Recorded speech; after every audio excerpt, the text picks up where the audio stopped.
doing this mason jar of sunflowers and a lily.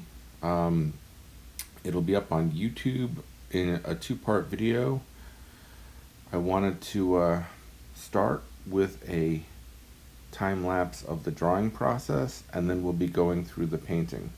We will get as far as painting the first layer of the jar into the shadow and the yellow of the flowers. So all should be good, and I'm looking forward to doing the painting with you.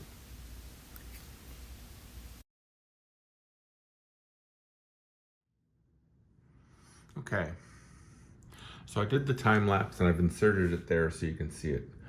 The most important thing I want to say about the drawing is that it's bare bones. I have put in a reference to the letters on the jar, and I've put in the jar. I've put in the highlights on the jar, and that's mostly what I've spent my time on. The stems and the water go in later. We don't need to do that drawing. And then I put in the basic flower shapes for the sunflowers and for the lily to get my composition right, as well as a couple of the greenery. But I've left it open to interpretation. A lot of these spaces that get filled in will get filled in with dark, but I have marked, if you look here in this one, and then here, here, and here in this one, spaces where you can see through back to the white wall. I think it's important, even if they're not pure white, to be able to see them later. So what we're gonna do is we're gonna mask off parts of the letters. We're gonna use masking fluid on the highlights on the jar, and we're gonna use masking fluid in these white spaces. It's gonna make the rest of the painting easier to do, and we'll come back and finish those bits up at the very end. So before we dive into painting, I think it's important to understand what you're trying to achieve.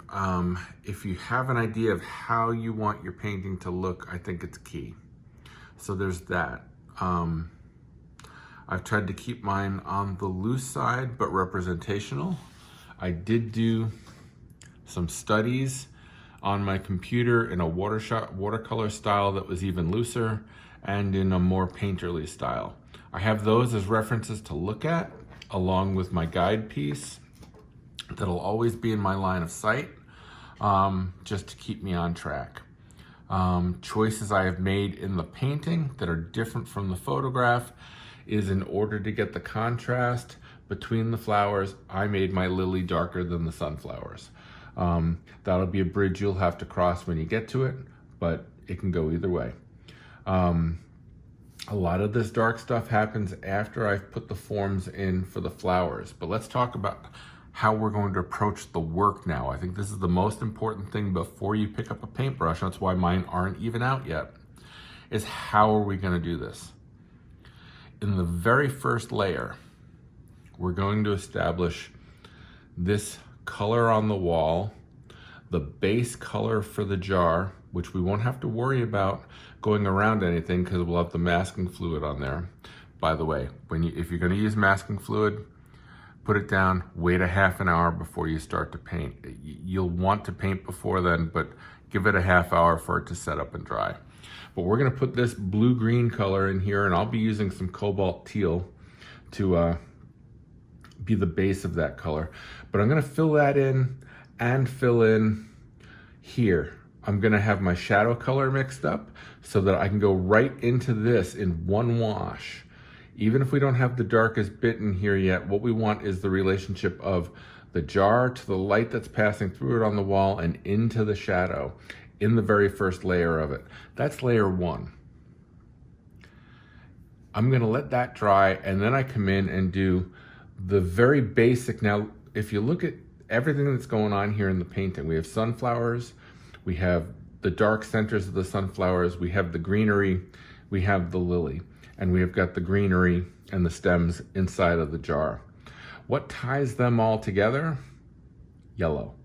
Every bit of all of this and the stems have yellow in it. So after we've done that first wash with the cobalt teal, then we come in and do a very loose wash inside of here with yellow and establish our basic lights. We let that dry, and then we come in and start to establish the very lightest versions of the greens and get all of the shapes in at the same time, or probably before. So while I'm doing these yellows, well, I've got the basic yellow in for that, so never mind. We've got the flowers in very loosely and yellow behind in here for everything, because the masking fluid will protect the white behind there. Once we've got that in there, like I said, we start to establish the light of the greens. At that point, we've done all the coloring book work and all of the basic pieces are in place. And now it's about looking at it and going, is this lighter or darker than what's next to it? And starting to build layer by layer. So we're gonna take this in very, very small chunks. We're gonna do this wash. We're gonna do the yellow wash up here. We'll start to put in some greens very lightly. And then we'll pick areas where we can work little by little through the painting, small bits. I'll have you start and then stop. I'll stop work so that I don't get too far ahead of you, and you'll have a good point in the videos to pause. So that's where we're gonna go from there.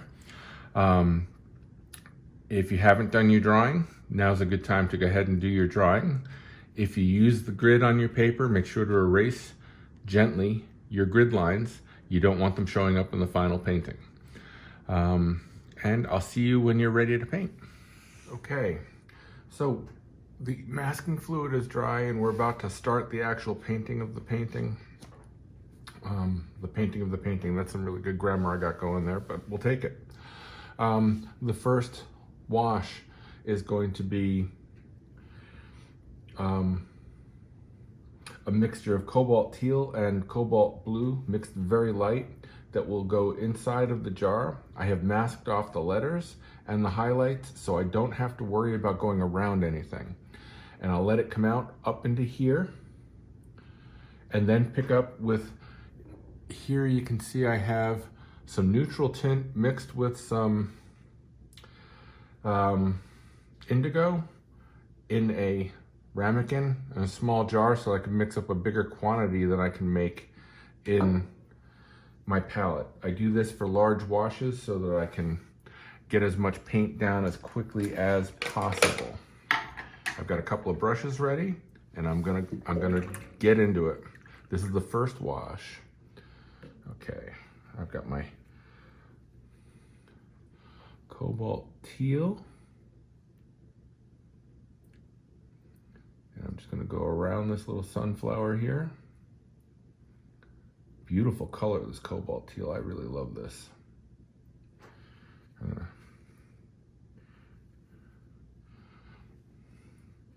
move over to a little bit of the cobalt blue on this side. Might be a little strong. I'm gonna add some water to that.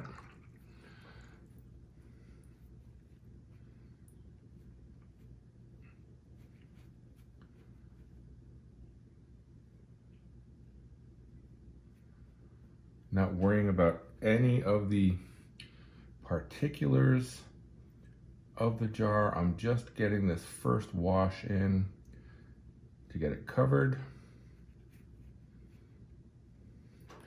The goal is to, let me just wash up this excess here at the bottom, is to carry this color out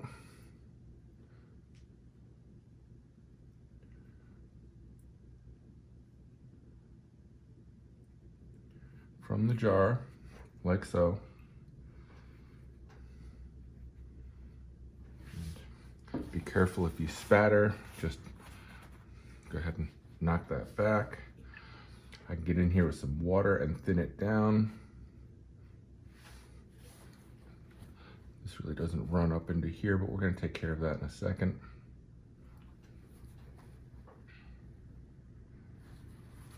I do wanna get this. Okay, now I can pick up some of that.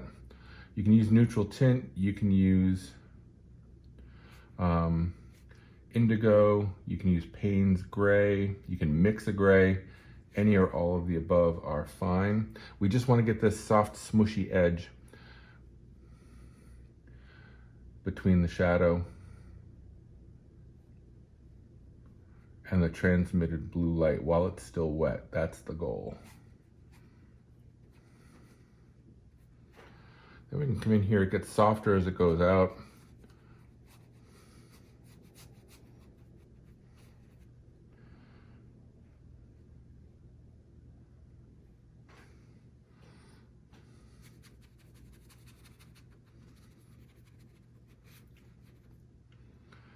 It is a little bit stronger in this section where you've got really the reflection of the jar.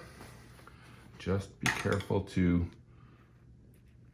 pick up your drips if you get any.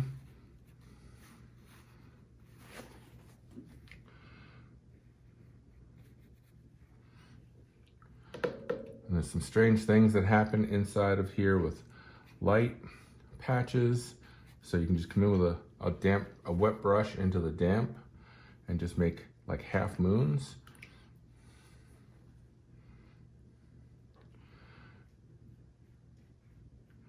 This is going to get more work on it later. We are really just trying to get this passage in now. That's all we're thinking about.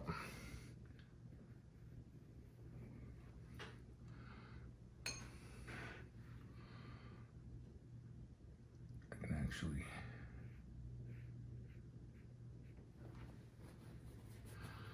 get some tone under there for that first bit of shadow. Back, oops.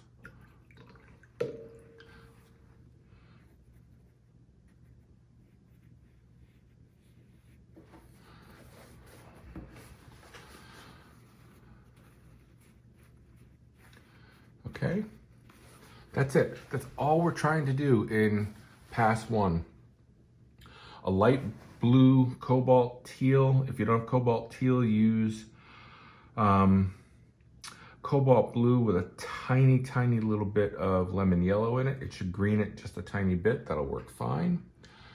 You're covering the jar. We'll worry about all that stem action later. We've got the highlights masked off, so that's easy. Get that blue extended out past the jar and then just run that gray color that you mixed up into there and you're good to go. That's the first bit. I'm gonna let this dry and then we're gonna come back and put the first layer of the yellow in. And that's where we stop for the end of video one.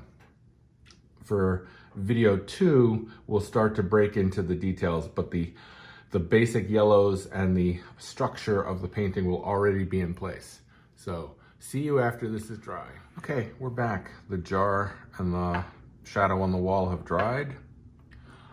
I'm gonna use 2 yellows for the next wash for the sunflowers, just so I have some variety in it. It's not that big a deal. You can use 1 at this early stage. Just keep it light, keep it breezy, keep it loose. Don't worry too much here. The 2 yellows I am using are Darylide yellow. I never looked up exactly how to pronounce it. That's how I say it. And cadmium yellow light. Mixed on the thin side and ready to go. And basically, I'm coming in and washing in the entirety of the sunflower shapes.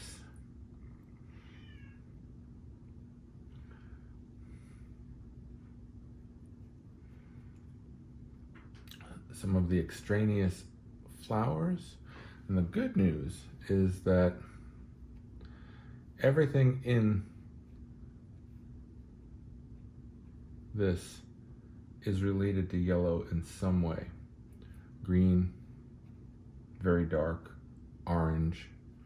So we can put yellow and mixtures of the yellow and orange basically everywhere. And remember, I put the masking fluid in the white spots that go through to the back wall so I don't have to worry. So I'm basically just doing the sunflowers even the dark spaces in the sunflowers, because they're going to get covered with dark later.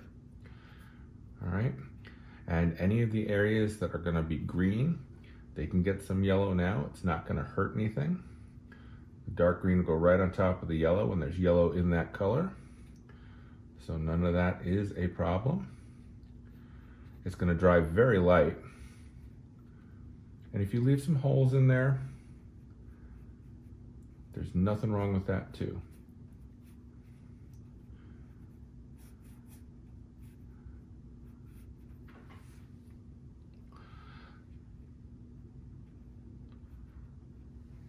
Literally, the painting starts like this. We've got everything that's going to get painted has some coverage on it. It's really going to be pretty simple from here. We're going to work in small bits. This is going to be the end of video 1, and we will move into video 2 tomorrow. But we have at least the basics covered with our lightest washes, and we'll be building from here.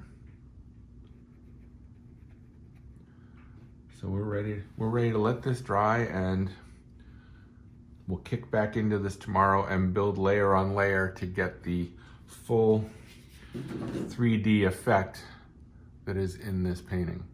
I chose to go darker on the lily to make it stand out against the dark greens and the yellows. You'll have to see how you want to do it. You might make it pink and brighter, but it is paler orange in the photograph, but I wanted some pop there. So that's what we're doing. Good luck, and I'll post this on Sunday, and then again Monday we'll start to post part 2.